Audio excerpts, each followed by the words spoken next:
ونسلم على رسوله الكريم أما بعد فأعوذ بالله من الشيطان الرجيم بسم الله الرحمن الرحیم۔ انتہائی واجب الاحترام میرے ساتھ عزیز مہمانوں دوستوں السلام علیکم۔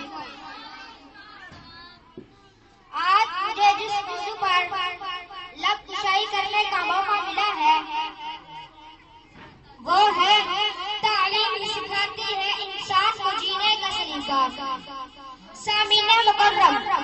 میرے ہاتھ میں قلم میرے ذہن میں اجالا، میرے ہاتھ میں قلم میرے ذہن میں اجالا،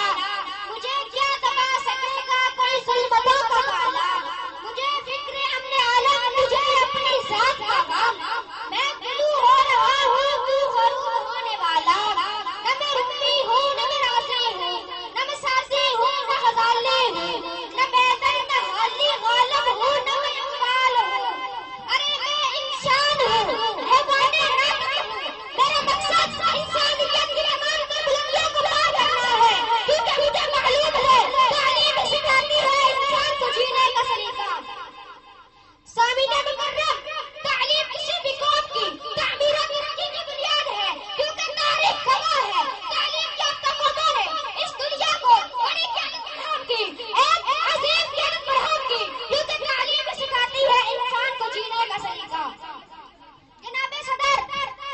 تعلیم مبنوع تعمیر و ترقی ہے جو کسی بھی قوم کو سیاسی، سماجی، معاشرتی، تہذیبی، تمدنی اقدار سے آگاہ کرتی ہے۔ تعلیم کسی بھی قوم میں جذبہ حرارت بھر دیتی ہے، کیونکہ تعلیم سکھاتی ہے انسان کو جینے کا سلیقہ۔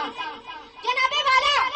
تعلیم سے مراد محض علم حاصل کرنا ہی نہیں، صرف درس و تدریس ہی نہیں، صرف معاش کا حصول ہی نہیں، صرف امتحان دینا مقصود نہیں، بلکہ تعلیم سے مراد انسان کی ذہنی جسمانی نشو و نما ہے، کیونکہ تعلیم سکھاتی ہے انسان کو جینے کا سلیقہ۔ میرے معزز ساتھیوں، تاریخ کے اوراق کو پلٹ کر دیکھیں، 1857 کی جنگ آزادی کے بعد سر سید نے مسلمانوں کو ڈوبتے ہوئے نمک پر ہاتھ رکھا تو اس کا علاج تعلیم تجویز کیا، کیونکہ تعلیم سکھاتی ہے انسان کو جینے کا سلیقہ۔ جناب والا، ہم تو اس مذہب کے ماننے والے ہیں جس کا پہلا لفظ اقرا ہے، اور اقرا پر ہمارا ایمان ہے، کیونکہ اقرا کا معنی پڑھنے کی ہے۔ آج انسان اخلاق کی بلندیوں کو، آسمان کی وسعتوں کو چیرتا ہوا چاند پر قدم جمانے کی تیاری کر رہا ہے، یہ سب تعلیم کی بدولت ہے، کیونکہ تعلیم سکھاتی ہے انسان کو جینے کا سلیقہ۔ آخر میں ایک شعر، علم نے خون رنگے جان دیا اور نہ مرا، علم نے زہر کا پیالہ پیا اور نہ مرا، علم سقراط کی آواز اور عیسیٰ کا لہو، علم شعروں گہواروں انجاموں نمو، علم بیٹے کی نئی قبر پہ ماں کے آنسو، علم عباس الاسکار کے زخمی بازو، کعبہ کو سیف کو یہی سر کرتا ہے، ایک لمحے میں صدیوں کا سفر کرتا ہے، علم طالب کو طلب سے ہی سلا دیتا ہے اور جہل انسان کو ابو جہل بنا دیتا ہے۔ وآخر دعوانا